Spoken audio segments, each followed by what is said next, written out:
You're listening to CX Passport, the show about creating great customer experiences with a dash of travel talk. Each episode, we'll talk with our guest about great CX, travel, and just like the best journeys, explore new directions we never anticipated. I'm your host, Rick Denton.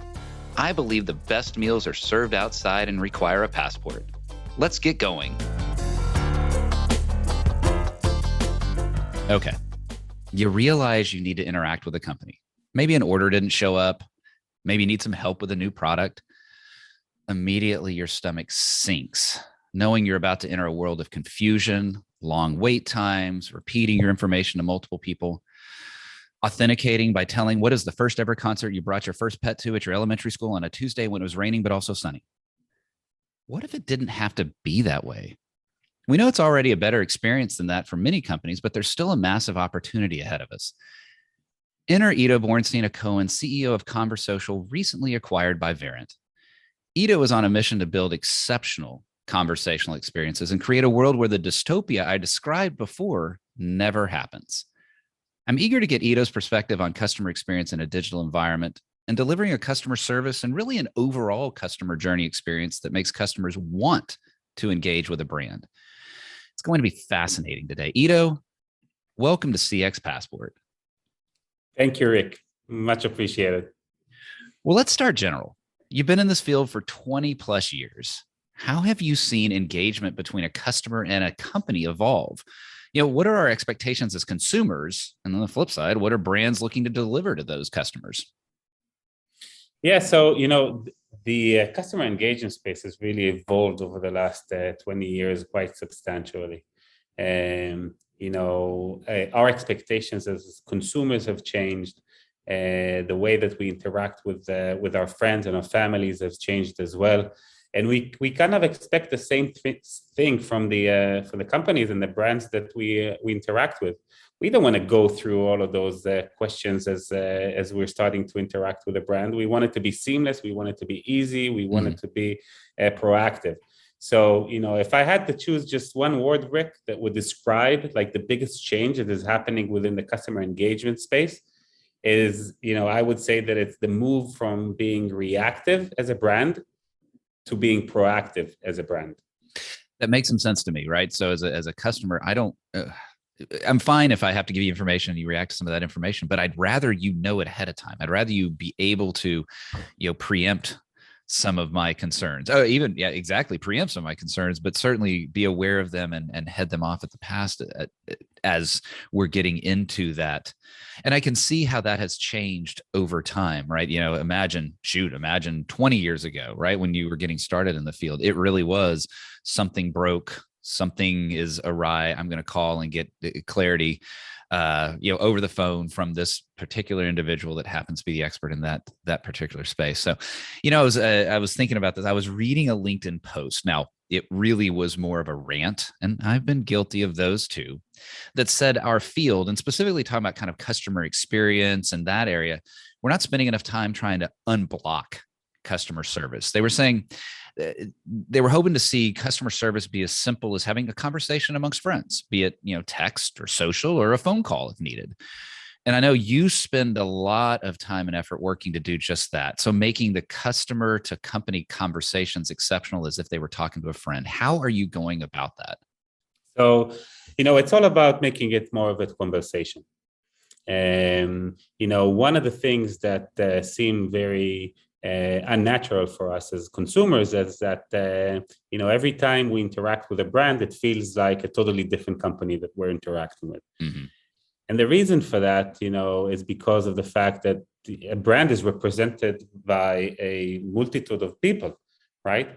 And if these people don't have visibility into you as a customer in the conversations that you've had in the past, it just feels like a very broken up experience. Yeah. And that's one of the things that that's one of the things that I'm very passionate about changing.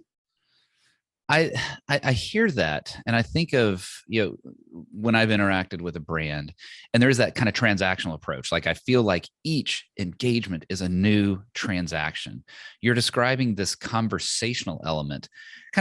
I know that's the aspiration. How are you going about that? How are you helping kind of bridge that gap between individual one-off transactions into this overarching conversational flow as a customer relates to the brand?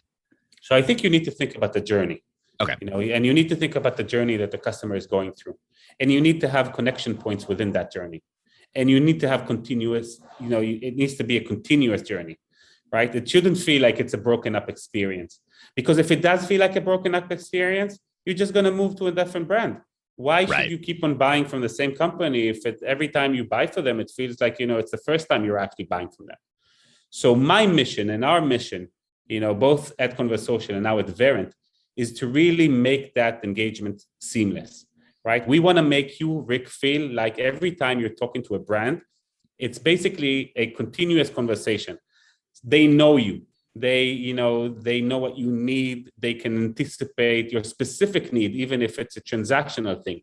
A package was supposed to be delivered today. It hasn't arrived just yet. They don't have to wait for you to come to them and say, where's my package? They know that there's a delivery that is coming to you today. And they know that let's say in 80% of the cases, if you reach out to them for a customer service during the day where a package is supposed to be delivered, most chances are you're asking them about that package. Yeah. So why not be proactive about it, right? That's really, that gets at that proactive that you were describing earlier. And it seems like some of those things are incredibly simple. The package is supposed to be delivered. You already know that it wasn't delivered. And so you raise the awareness of the customer. What does that look like? Is this sort of an active outreach to the customer, or is it prepping the agents for the inbound call? What does that look like?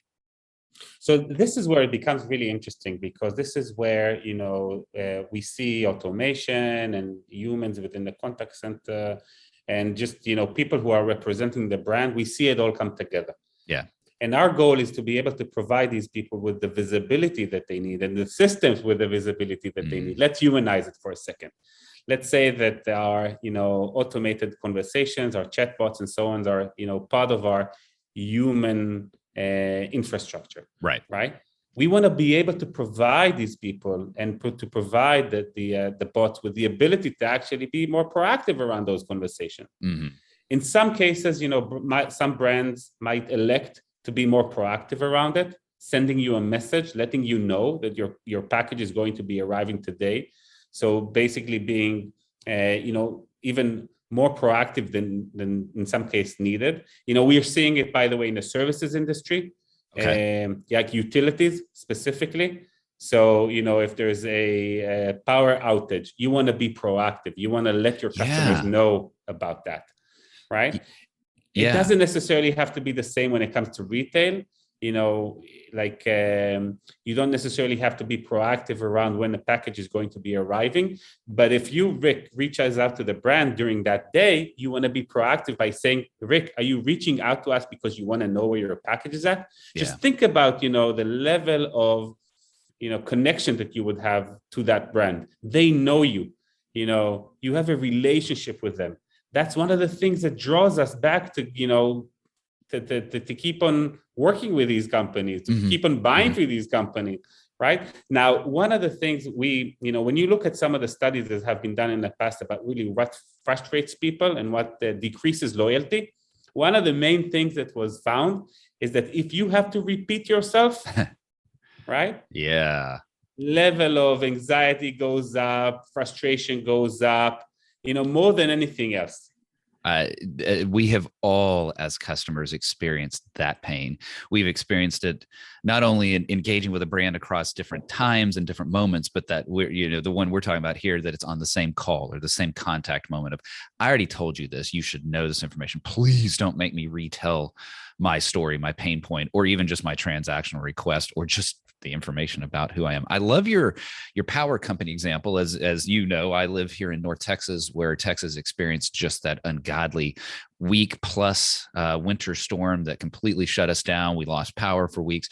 And one of the biggest complaints, other than just the simple fact of not having power and actually being a somewhat dangerous situation for many, was there was no awareness, no sense of when the power was coming back on, or for those of us that were going through rolling outages, there was no heads up that, hey, it's going to be out.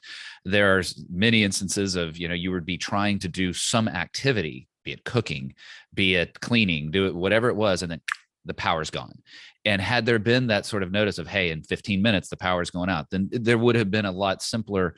Simpler is the wrong word, but really just at least a greater awareness, and it would have made us feel better. Not that having a power outage and an ice storm for a week makes you feel good, but nonetheless, some level of comfort there. We use the word trust a lot. Yeah. Right. Like when you have visibility into what's going on, when you have, prior notification, in some cases, these utility companies, they can't really provide you with the upfront notification, but they can provide you with visibility into what's going on. Yeah. Technicians are on site, estimated, time of electricity return in 2 hours. Right. And so on and so forth. That increases your level of trust. And as a result of that, it improves the relationship. I'm humanizing brands. Because I think that, we as consumers and as humans think as brands, we all try to humanize them. Yeah. We're angry at a brand. We're happy with a brand. We're loyal to a brand. That's kind of the relationship that we need to create. And that relationship, man, is all created through conversations. Yeah. That's how we create relationships as humans. This is how our relationship has been created, right? But that's also our expectations from brands. And that, you're right. That is something that has evolved over time, and is how we establish that connection with the brand. Now, one of the things that we talked about before when you and I were just chatting is we talked earlier about how different it is to make a restaurant reservation today as compared to years ago. So using that kind of as an example or inspiration, what do you think customers are looking for when they're ready to leave the human approach and go digital? I mean, this is where, kind of the intersection between technology and how we live our lives, comes together. And that's one of the things that I'm, most passionate about, right? I mean, when we think about how things are changing and what technology is enabling us to do, I often use the example of restaurant reservation or car hailing. Right. Let's go with restaurant reservation for a second. In the past, if we wanted to make a reservation in a restaurant, we needed to find a restaurant's phone number. Right. We needed to call them. We needed to speak with a hostess. Right. We needed to give them all of the information. It would have taken us, first of all, we could not have done anything else during that time. We would have been 100% occupied with making that reservation, right? Because it would have to be over the phone. It would have taken us, let's say, 20 minutes or so, because there's wait times and the hostess is busy with other things, and maybe the restaurant is not open yet, and they're only open between certain times and so on. I'm just trying to describe how complex it is. Oh yeah. Today, we find a restaurant probably on Google or on Apple Maps. We click on it. We click on 2 buttons. We say how many people we'd like to, to reserve to reserve for, and that's it. It's done. We get an email with a notification, or even better yet, a text message with the notification, and we're done. Yeah. This is, when you think about how technology is really improving our lives, it's just making it simpler. If there's one thing that we can't get more of, is time. Time is a commodity. Like it's something that we can't buy more of. Right. Right. And if you figure out how we can buy more time, let me know, because I'd like to buy some more. Right. but when you think about it, so when we save people time, when we make things easier and simpler for them, they appreciate it, right? And they come back when there's something that you appreciate. People come back. When we make things more complex, people are going to leave. So, when you think about customer engagement as a whole, we want to make it my mission, and Verint's mission, and Conversocial's mission before it was acquired, was to make customer engagement simpler.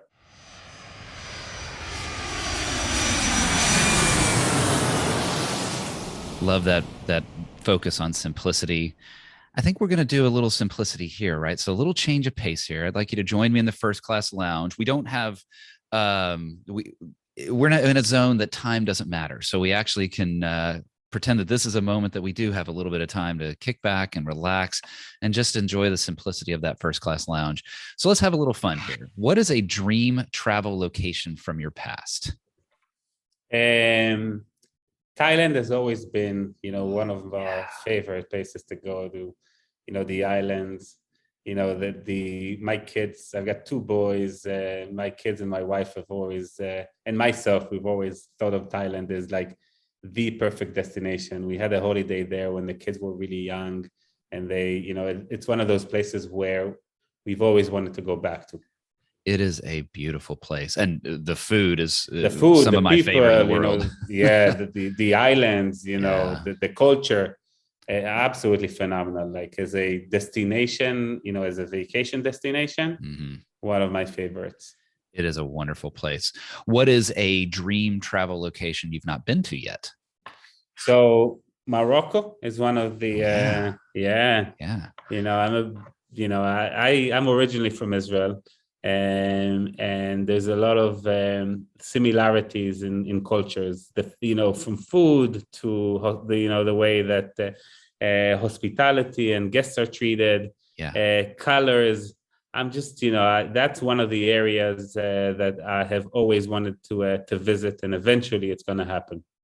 It is interesting to me. I'm hearing Morocco more and more, and I don't know if it just is because my ears are tuned to it, kind of like when you decide to go buy a car, then suddenly you see that same brand out on the road all the time.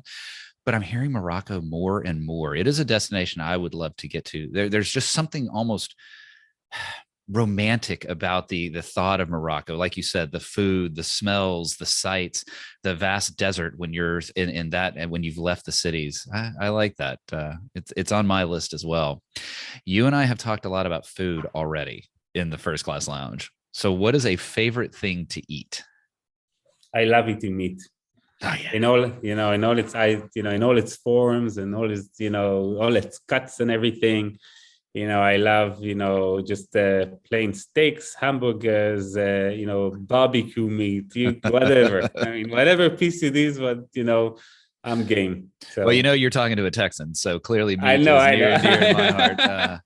Now, whether it's a good Texas, we've got some fantastic steakhouses here in the Dallas area, but whether then a churrascaria, a good Brazilian steakhouse, it doesn't matter. You're making me hungry, man. You're making me hungry. That's right. So for those that are listening, Ido's in New York in the Eastern time zone. So he's even closer to lunch than I am right now. So sorry about that. How about this? We'll make you a little less hungry. What is a thing your parents forced you to eat, but you hated as a kid? Breakfast. Okay, that's my first time getting that answer. Not just a food, but an entire meal. Tell me about that. Entire meal. Yeah, when I was, when I was young, like elementary school, primary school, even throughout, I would guess that my mom would try to, give me a sandwich as I was leaving the house, even when I was in high school. Yeah. Right. But it was always like breakfast is one of the most important meals of the day. You want to be focused when you're getting to school. Yeah, and it takes me a while to be hungry, right? So I remember when we were kids, we would sit next to the kitchen, dining room table with a ton of food in the morning, like omelets and like a ton of food. Yeah, I know. And I was like, I can't eat all of that. I mean, and that was one of the things, that was one of the things we were, my family is mostly boys. And I got a funny story. One of the neighbors came to my mom, one day and said, hey, I think your kids are, we lived on the 6th floor in an apartment building. Okay. And, as we were young and as young boys, one of the neighbors came to my mom one day and he was like, I think your kids are throwing the food that they're not eating out the window so you don't know that they're not eating. I know. So suddenly they're seeing omelets fly out the window. Seeing omelets fly, and it's like, and I'm like, yeah, mom, we finished all of the food. Me and my brother. It's like, ooh, some people feed the dog, others just chuck it out the 6th floor window. Brilliant. Man, we were young. That's fantastic. That's awesome. Well, Ido, what is one travel item you will not leave home without? A phone charger.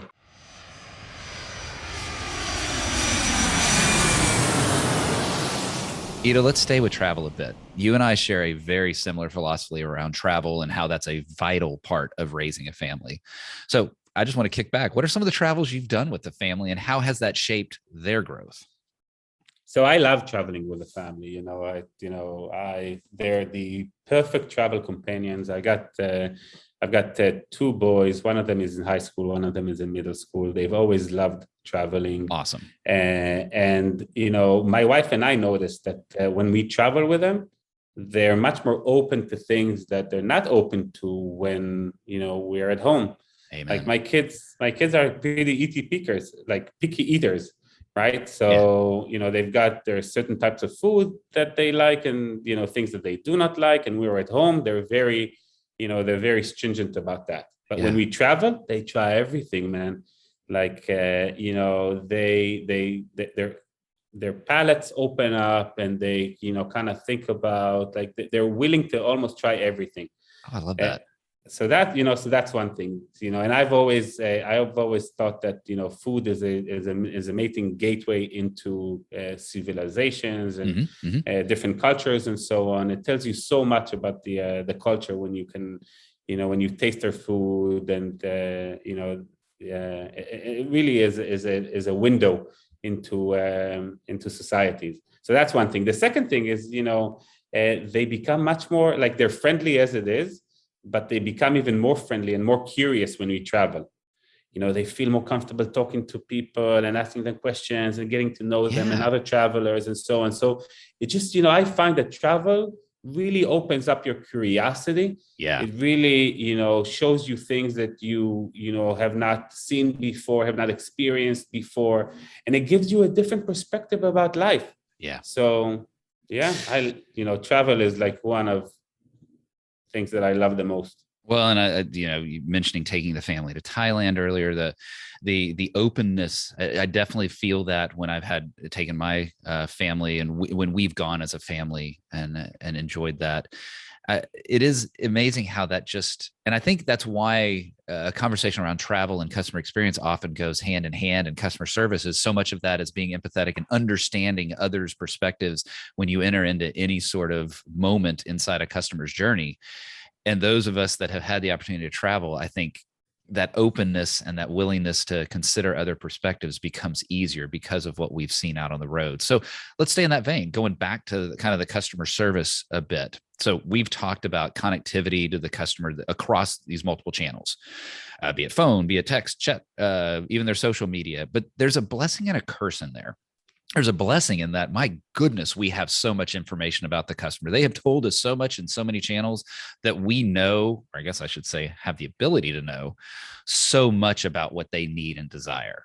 But it's a curse in that if we don't do a good job of connecting that information, the customer is frustrated. We talked about that earlier, right? The call, just repeating information. So how are you seeing companies do a good job of connecting that information across all the channels?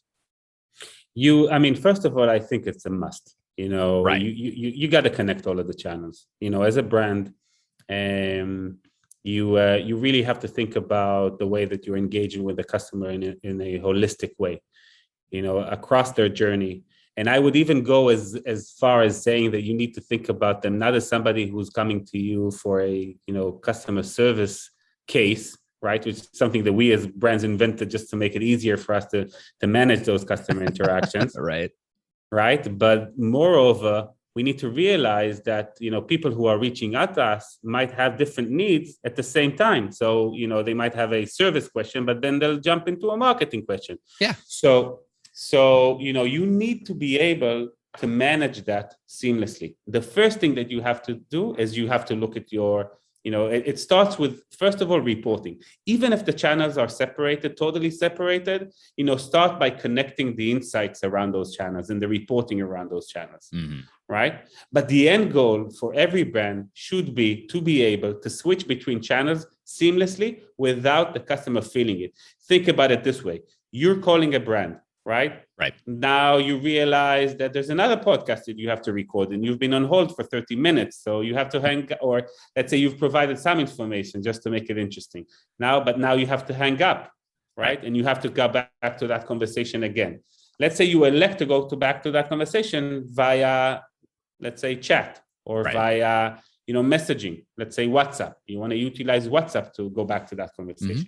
you want to go back to that conversation. You don't want to start it from scratch. Just think about, how frustrating it is, for you to spend 20 minutes on the phone only to realize that now you have to go do something else. Yeah. Right. And then you have to start from scratch. That's so annoying. Right. So we're trying to eliminate that. Mm-hmm. And the way to eliminate it is by connecting the channels, both from a consumer standpoint, so you would have a seamless experience regardless of which channel you've elected that you want to approach the brand through. And from an agent perspective, from a workforce perspective, and when I say agent, I mean both the chatbots and the humans, the agents, right? You want to be able to connect those interactions for them as well. So if you as an agent look at a conversation that somebody has had, you want to be able to see, where they've engaged, what is the sentiment? Are they happy? Are they angry? How should you be, approaching them? And the way to do that is by creating a seamless, coherent experience across channels. It's difficult, right? It's not easy to do that. That's what we've been trying to do, and the industry has been trying to do for a while, stitching all of those channels together. Mm-hmm. But that's the holy grail. That's my personal mission, and I know it's also the mission of Verint. That's why I'm so excited that we're now part of such a big company with all these resources. Yeah, and you're so right. When I've had that experience, I have had that where I've been either on chat and pivot to phone, or on text and pivot to through the app messaging, or whatever that might look like. When I've had that seamless experience, it's still it's really almost still a delight, or it's still a surprise. But the reality is it's going to be the expectation, the norm. And when brands don't have that unification across channels, customers are going to bail. They're going to find a brand that will serve them in a way that they don't have to deal with all that switching penalty and the pain that goes with repeating or just having a different experience. You are one brand, not 4 different channels inside a brand. You're just one brand. Now, Ido, unfortunately, I realize we're getting close to the end of our time. I think you and I could talk for quite a bit longer, but I want to go back to kind of focusing on that digital piece of it. You even mentioned kind of the agent and the bot and that aspect of it. And so much of what we're seeing is this increase and this push towards digital. And that's good. We talked about that right before the First Class Lounge. Why, my goodness, we want to do our restaurant reservations purely digital. But fundamentally, we are still human. So how do you keep that human feel inside of a digital experience? So there's a few ways by which you do that. First of all, and I think the most important thing to be aware of is that when you're having conversations, you want the brand, or you want your language to represent the brand. Okay. Yeah. I always give an example, like if I love snowboarding. If Burton reaches out to me and says, "Dude, how's your day going? We've got a great snowboard for you today. Check this out." That would make total sense to me. But if Chase, my bank, reached out to me and say, "Dude, how's it going? We have a new investment vehicle that you should check out." Right? Dude, you're overdrawn, man. Yeah, dude, that doesn't work. It just doesn't work. Maybe, it just doesn't work. Yeah. Right? So I think that, brands need to make sure that they're designing their conversations. And by the way, we've got conversational designers. We've got people who are focused on designing, figuring out the brand tone, figuring out the flow of the conversation, figuring out how to move, from one area to the other while still, keeping that human touch. Right. That's huge. I almost want to stop down on that for just a second here. And that is, this doesn't happen by accident. In fact, I've got an example that I posted on LinkedIn a month or so ago of a chatbot that responded in such I guarantee I can imagine the person who wrote the copy for that thinking it was casual, but it came across so snarky. And it was, I hope that a human can help you with that. And it was like, well, you better not hope, you better actually do. And your point of having conversational designers is so important, that this is a conscious activity to be thoughtful about that copy that sits inside that bot or that digital experience. I've got to imagine there's a whole body of experience and understanding that goes into making that something special for the customer. 100%. Man. Well, Ido, Now I want to do a whole episode around conversational design, but we're out of time. I hate that I'm looking at the clock and seeing that, but I do want to ask this: how can people, if they want to learn more about this conversational approach, if they want to understand, how to have this kind of human and this connectivity across all their channels, how can they get in touch with you? How can they learn more about going and moving their customer interactions in this way? Yeah, so there's a bunch of ways. First of all, I'd say take a look at our website. That's always a good a good way to start. If you reach out directly to me, Okay. you could reach out to me over my Twitter handle, Ido HaCohen. Trying to keep it pretty simple and straightforward. You can reach out to me over LinkedIn. Okay. Actually, I've noticed that LinkedIn, is becoming a much more of an active channel. So, that's a great place. Ido Bornstein HaCohen on LinkedIn, or check out the Variant website as well. You're going to see we're making a ton of movements on the Variant website from a digital standpoint as well. So really check that out, and I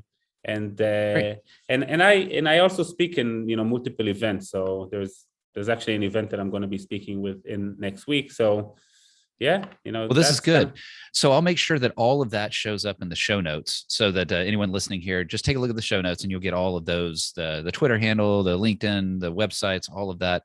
Ido, I love talking to you about this human focus. You've linking the channels. You've brought so much to bear here. I've learned quite a bit today, and of course, I love hearing about your travel stories. And I do hope that you get to Morocco soon. Thanks so much for talking with me today on CX Passport. And I wish you both the greatest of customer experiences and the greatest of travels going forward, man. Much appreciated, Rick. Love speaking with you, and thank you for hosting me. This has been really fun. Thanks for joining us this week on CX Passport. Make sure to visit our website, cxpassport.com, where you can hit subscribe so you'll never miss a show.